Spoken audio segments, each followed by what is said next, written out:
During All-Star Weekend, Caitlin Clark joins Sue Bird and Megan Rapinoe for a live episode of A Touch More. And let's just say that Caitlin Clark does not hold back on dishing. During Sue Bird and Megan Rapinoe's podcast, Caitlin Clark recently revealed some very important information. The girl didn't hold anything back, to be honest. This interview was absolute gold, from revealing what Taylor Swift whispered to her to making fun of herself for that stupid expression that went viral. Clark spoke candidly about all the things that have been making the internet go crazy. What is your favorite Caitlin Clark viral moment? Put it in the comments section. From just a few states over, she loves a good Cheez-It and will wash it down with some swig. She loves Scrabble, outdoor concerts at the Ruoff, and golfing at Crooked Stick. She's every ref's favorite, and she dresses like a CEO because she's a boss. Please welcome to the show, Caitlin Clark. Now, let's talk about Caitlin Clark. Even when she's not trying, the woman understands how to create an impression. She appears on Sue Bird and Megan Rapinoe's A Touch More podcast during All-Star Weekend, and these two icons immediately choose to make fun of her. They mockingly declared her to be every referee's favorite after introducing her with the most dramatic music imaginable, the same tunes the former Chicago Bulls used to walk out to. Because it seems like there's nothing that says, "Welcome to the show," like making fun of someone right away for their interaction with the officials. Clark, however, fully rolled with it. The atmosphere was flawless. Funny, warm, and completely unfiltered. In essence, these three were making fun of one another for a continuous hour. Additionally, we learned some shocking behind-the-scenes tales that no one had anticipated. Swift is whispering something into Caitlin's ear, and they have like a dialogue back and forth. Plenty of people were wondering what was actually said, what could be said between these two giant stars. And Megan Rapinoe just bluntly, flat out, asks her, and she says, "Don't lie." What were you actually saying? Hey, since everyone was obviously curious about the Taylor Swift situation, let's start there. Do you recall the widely shared video of Swift whispering to Clark during that Chiefs playoff game? The internet went crazy attempting to decipher what these two enormous celebrities might be talking about. No beating around the bush, Megan Rapinoe asked her bluntly. Furthermore, Clark's response was so utterly typical that it was nearly disappointing. As it happens, Clark was essentially serving as Swift's personal football analyst. She's being a complete football nerd by analyzing down plays and explaining why flags were thrown. Because it seems that Taylor Swift still needs someone to explain what's going on the field, even if she is dating one of the world's biggest NFL stars. And Clark was more than delighted to play instructor because she is such a huge Chiefs superfan. When you think about it all, it's just crazy. According to Clark, it's just another Tuesday now, and she's sitting next to one of the biggest pop performers in the world, casually discussing football regulations. She is currently functioning at that level. Talking to Taylor Swift on a regular basis is just a part of her life. It's cool. They made you take like a 15-minute timeout if you got a yellow card. That's ridiculous. They're like, yeah, go to the bench for 15 minutes. I'm like, it's like a timeout. Like you're 10. Like, Was there orange slices there? No, there's not. That sucks. Yeah, 15-minute Yeah, timeout. I had an innumerable amount of yellow cards. Only 2 red cards, both from my mouth. I didn't get any red, but I got a lot of yellows. It was always my goal, but. Honestly, you two might be our best ever never played for the national team players. We could have used you guys. Yeah. Center mid. Yeah. You guys did fine with that. Were we forward? Center forward. Center forward. Not center defense. Mid. Yeah. All three of us, to be honest. We'll be up top. No, I know. Whenever they introduce me sometimes, or they introduce somebody else, and it's like all defense, all that. I'm like, that'll never. That was never me. That'll never be part of the resume. None of us. But not all defense. Yeah. No. Okay. I don't know if you watched Saved by the Bell. So good. This might be my Goofy that you're one. talking about. This is Goofy that you're talking about. Goofy Caitlin. I feel like every game there's always like a new meme of me doing something.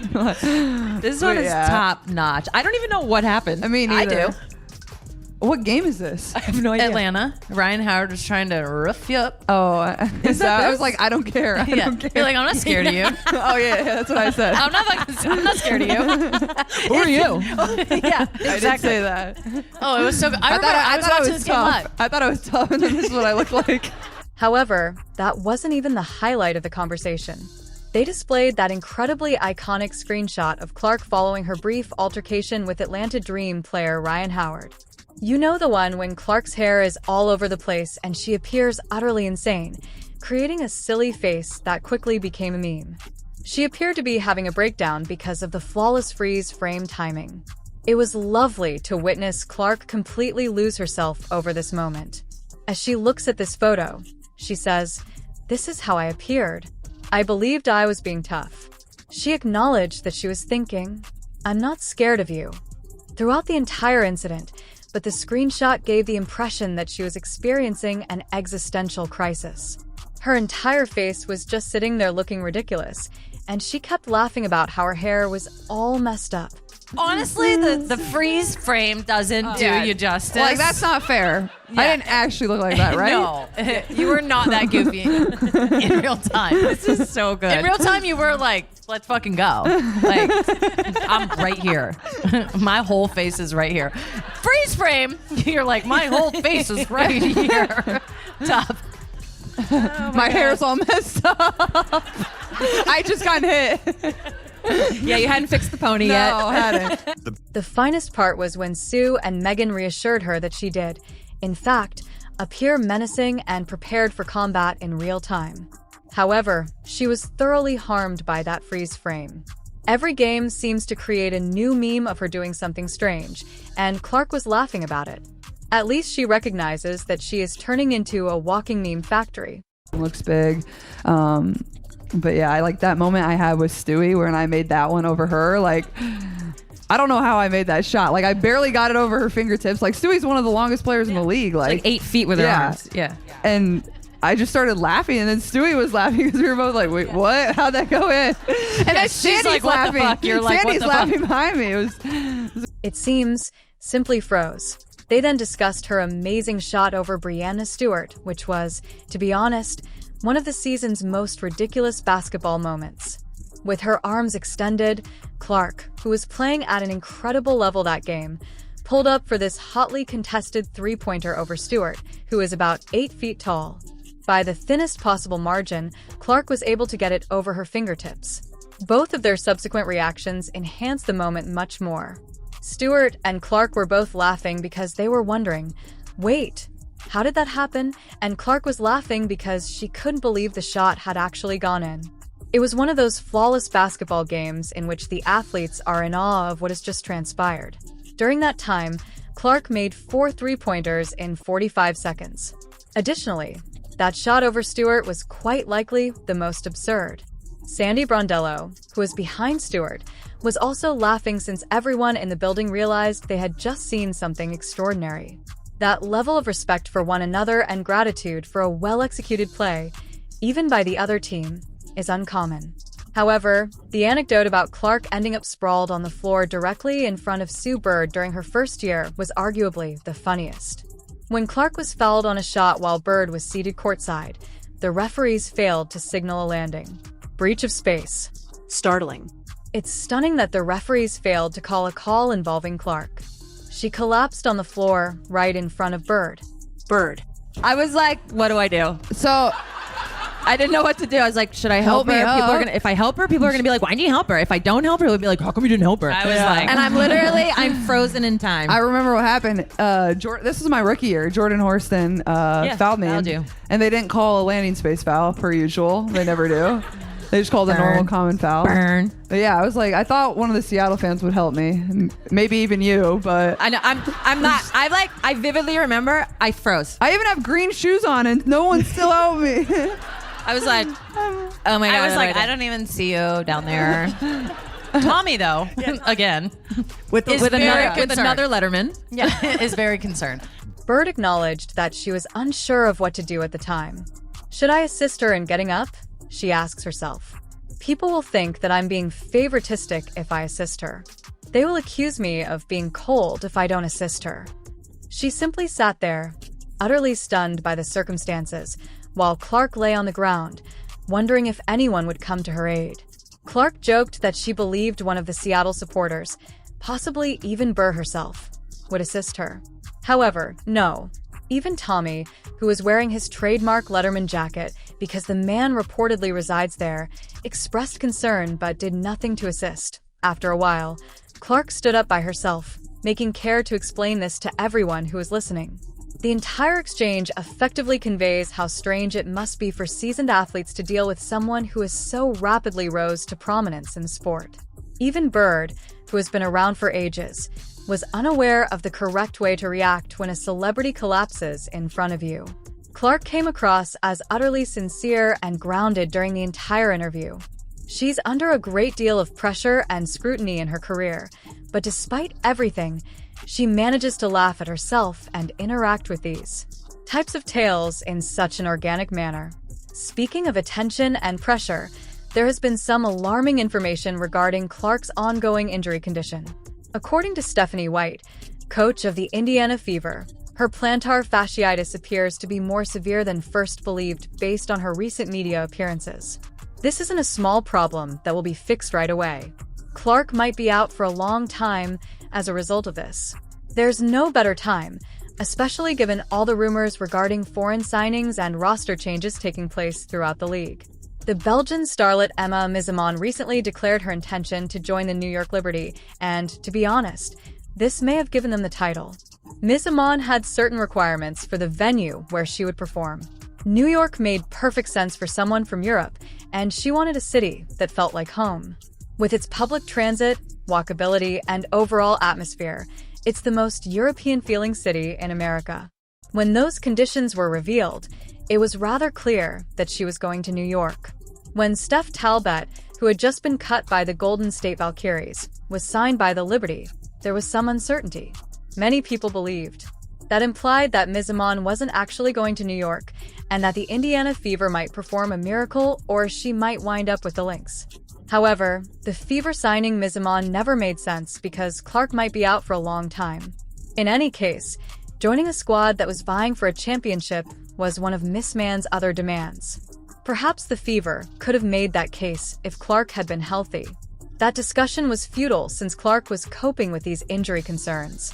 One of the most accomplished athletes in international women's basketball is Mississippi. She just won Eurobasket with Julia Lamy and Julie Van Loo, who are currently also Sparks players. She has exceptional three-point shooting skills paired with respectable stature and defensive prowess. It's a really uncommon combo in women's basketball. Before this signing, the Liberty were already loaded. Most of the league's teams could start their bench players, and they will be unstoppable once Jonquel Jones recovers from her injury. They rank number 1 offensively, second in pace, and close to the top defensively. Even though they experienced some setbacks in the middle of the season, it was primarily due to the fact that they were missing important players and had a far more difficult schedule than they had in the beginning. Including Mizamon is simply unjust to this roster. Previously the favorites, the Liberty are now far from it. Before the season even starts, they have virtually secured the 2025 title. The experience, skill, and depth. What they're assembling is unmatched by any other team in the league. There is a noticeable difference between this and Clark's circumstances. This individual, who has transformed the sport and given the WNBA unparalleled recognition and income, is coping with an ailment that may seriously limit her capacity to play at the greatest level. The Liberty, meantime, are accumulating talent as if they were playing NBA 2K without a wage cap. It's annoying since Clark has had such a significant influence on the league. She has given women's basketball new supporters, sponsors, and vitality. Her games are a must-watch on TV. Her best moments go viral right away. Additionally, she has generated genuine interest in the sport that wasn't previously present. However, stories, marketing value, and cultural effect are irrelevant to injuries. Clark must give herself enough time to recover if her plantar fasciitis is as severe as it appears to be. A minor injury could become something that impacts her entire career if she rushes back. Indiana would be wise to shut her down for as long as it takes, even if it means losing some games in the short run. the long-term health of Clark is more significant than any one season, particularly in light of her youth and the amount of basketball she should still have left. It's also important to remember that this injury did not occur at random. Plantar fasciitis usually appears gradually as a result of foot stress and misuse. Clark has been keeping an absolutely crazy schedule between games, media commitments, commercial events, and travel, so it's no surprise that her body is beginning to fail. Since her college career exploded into the mainstream, the woman has been going nonstop. After the March Madness frenzy, she entered the WNBA draft and started her rookie season right away with all the attention and strain that accompanied it. She has hardly had time to breathe, much less recuperate and keep herself physically well. This serves as a helpful reminder that people, even superhuman athletes, are still people. Despite her seeming invincibility on the court, Clark shares everyone else's physical limitations. The distinction is that she is performing under close observation, with millions of people observing and evaluating every action she takes. The interview with Bird and Rappo was novel since it featured Clark in a more laid-back, organic environment. She wasn't addressing critical inquiries from the media, defending her players, or providing an explanation for contentious calls. She was merely sharing and discussing basketball.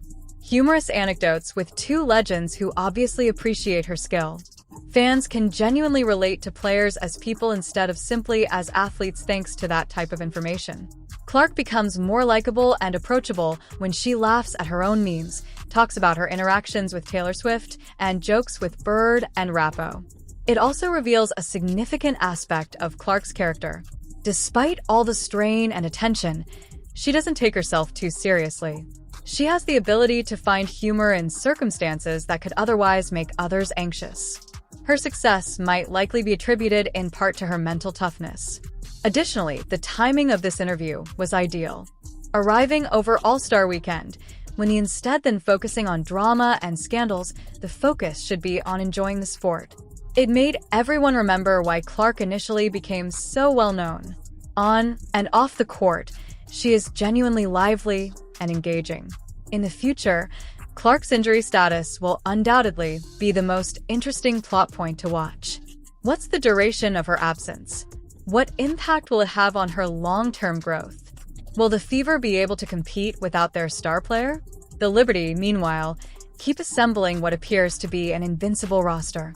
The league's competitive balance may have been upset prior to the season by Missum and the signing. Truly begins. If other clubs wish to challenge New York's dominance, they will need to come up with innovative solutions, but that will be an issue for upcoming seasons. The priority at this time should be to ensure Clark's health improves and remains stable. Instead of her battling ailments that could have long-term effects, the league wants her at her peak. The interview revealed the aspect of Clark that initially made her famous. Self-aware, humorous, competitive, and totally genuine.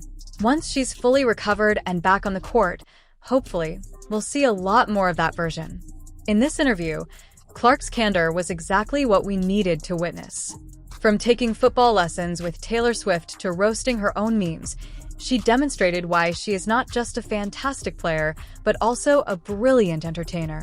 Leave a comment with your favorite Clark moment. If you want more WNBA stuff, hit the like button. You may also subscribe to receive the most recent information on everything